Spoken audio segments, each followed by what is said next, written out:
Assalamualaikum warahmatullahi wabarakatuh. Perkenalkan, nama saya Gina Alfifa Wijah dengan NIM 0501201070 dari Prodi PGSD di Universitas Nahdlatul Ulama Cirebon. Video pembelajaran ini bertujuan untuk memenuhi tugas mata kuliah manajemen kelas dengan dosen pengampu Dr. Endang Sri Budi Herawati SEMPD. Materi yang akan saya bahas pada video pembelajaran kali ini yaitu yang pertama tentang pengertian manajemen kelas, yang kedua pengertian pendekatan manajemen kelas, materi yang ketiga yaitu tentang tujuan pendekatan manajemen kelas, dan materi yang terakhir yaitu jenis-jenis pendekatan kelas. Untuk penjelasan materi yang pertama yaitu mengenai pengertian manajemen kelas.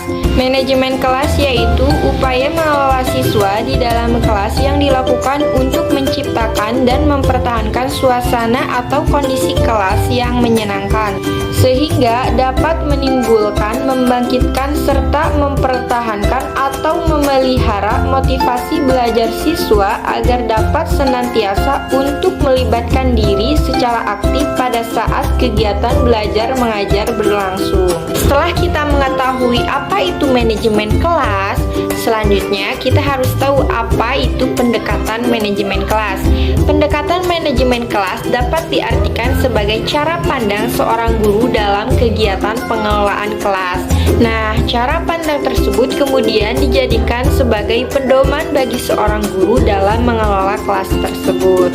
Adapun tujuan guru menetapkan pendekatan manajemen kelas menurut Al-Husna yaitu yang pertama mewujudkan situasi dan kondisi kelas, baik sebagai lingkungan belajar maupun kelompok belajar yang memungkinkan peserta didik untuk mengembangkan kemampuan semaksimal mungkin.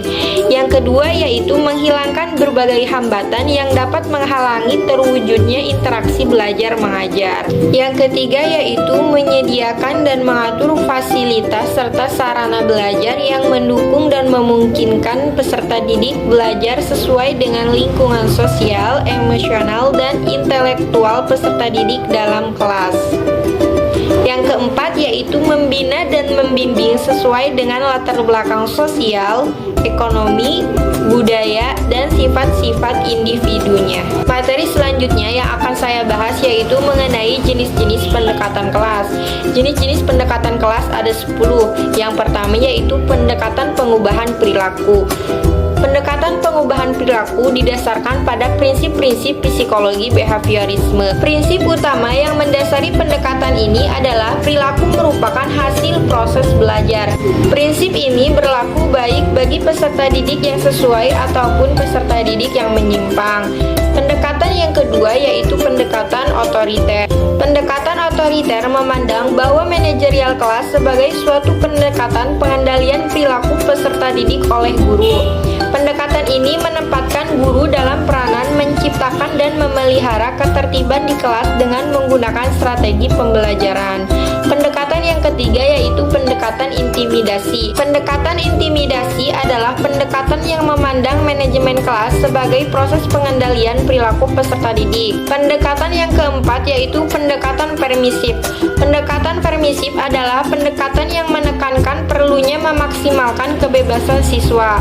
Pendekatan yang kelima yaitu pendekatan buku masak. Nah, pendekatan buku masak adalah pendekatan yang dapat diartikan sebagai cara pandang guru yang berasumsi bahwa kelas dapat dikelola dengan baik melalui pembuatan dan penerapan aturan kelas. Pendekatan yang keenam yaitu pendekatan instruksional. Pendekatan instruksional adalah pendekatan yang mendasarkan kepada pendirian bahwa pengajaran yang dirancang dan dilaksanakan dengan cermat akan mencegah timbulnya sebagian besar masalah manajerial kelas. Pendekatan yang ketujuh yaitu pendekatan iklim sosio-emosional. Pendekatan iklim sosio-emosional dalam manajemen kelas berakar pada psikologi penyuluhan klinikal. dan memberikan arti yang sangat penting pada hubungan antar pribadi. Pendekatan ini dibangun atas dasar asumsi bahwa manajemen kelas yang efektif sangat tergantung pada hubungan yang positif antara guru dan peserta didik. Pendekatan yang kedelapan yaitu pendekatan proses kelompok. Pendekatan proses kelompok yaitu pendekatan yang membutuhkan kemampuan guru dalam menciptakan momentum yang dapat mendorong kelompok-kelompok di dalam kelas menjadi kelompok yang produktif. Pendekatan yang kesembilan yaitu pendekatan eklektik. Pandangan eklektik menunjuk pada suatu sistematika dalam konseling yang berpegang pada pandangan teoritis dan pendekatan yang merupakan perpaduan dari berbagai unsur yang diambil atau dipilih dari beberapa konsepsi serta pendekatan. Pendekatan yang terakhir yaitu pendekatan analitik pluralistik. Pendekatan analitik pluralistik yaitu pendekatan yang memberi kesempatan kepada guru memilih strategi manajemen kelas atau gabungan beberapa strategi dari berbagai pendekatan manajemen yang dianggap mempunyai potensi terbesar berhasil menanggulangi masalah manajemen kelas dalam situasi yang telah dianalisis. Baik, cukup sekian pemaparan dari saya. Mohon maaf bila ada kekurangan. Wabillahi taufiq wal hidayah. Wassalamualaikum warahmatullahi wabarakatuh.